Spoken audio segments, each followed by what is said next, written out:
নমস্কার। গতকাল ৯ মে পশ্চিমবঙ্গে নবনিযুক্ত মুখ্যমন্ত্রী আনুষ্ঠানিকভাবে শপথ গ্রহণ করেছেন। রাজভবনে সেই শপথ অনুষ্ঠানের পর আজ ১০ই মে শুরু হচ্ছে প্রশাসনের এক নতুন অধ্যায়। কিন্তু আপনারা কি জানেন, শপথ নেওয়ার পরই মুখ্যমন্ত্রীর প্রথম কাজ কি হয়? নবান্নে গিয়ে তিনি কোন ফাইলে প্রথম সই করেন? আজকের ভিডিওতে আমরা শপথের পরবর্তী সেই গুরুত্বপূর্ণ ধাপগুলি নিয়ে আলোচনা করব। চলুন শুরু করি। মন্ত্রিসভা গঠন। মুখ্যমন্ত্রী তার বিশ্বস্ত বিধায়কদের মধ্য থেকে মন্ত্রীদের একটি তালিকা তৈরি করেন এবং রাজ্যপালকে তাদের শপথ নেওয়ার জন্য অনুরোধ করেন। দপ্তর বন্টন। কোন মন্ত্রী কোন দপ্তর সামলাবেন তা মুখ্যমন্ত্রী নিজেই নির্ধারণ করেন এবং দপ্তরগুলি মন্ত্রীদের মধ্যে বন্টন করে দেন। নবান্নে আনুষ্ঠানিক দায়িত্ব গ্রহণ। শপথ নেওয়ার পর মুখ্যমন্ত্রী সরাসরি রাজ্যের প্রশাসনিক সদর দপ্তর নবান্নে যান। সেখানে তাকে পুলিশের পক্ষ থেকে গার্ড অফ অনার দেওয়া হয়। নিজ কক্ষে বসে আনুষ্ঠানিকভাবে নথিতে স্বাক্ষর করে তিনি রাজ্যে শাসনভার গ্রহণ করেন।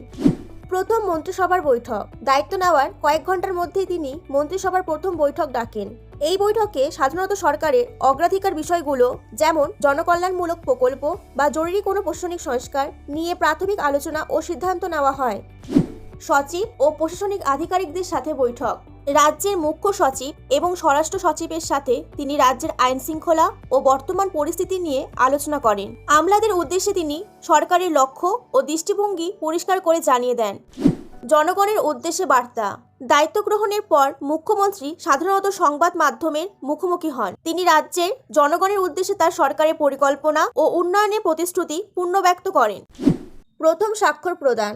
রাজ্যের উন্নয়নমূলক কাজ বা জরুরি কোনো প্রশাসনিক নির্দেশের ফাইলে তিনি তার প্রথম স্বাক্ষরটি প্রদান করেন।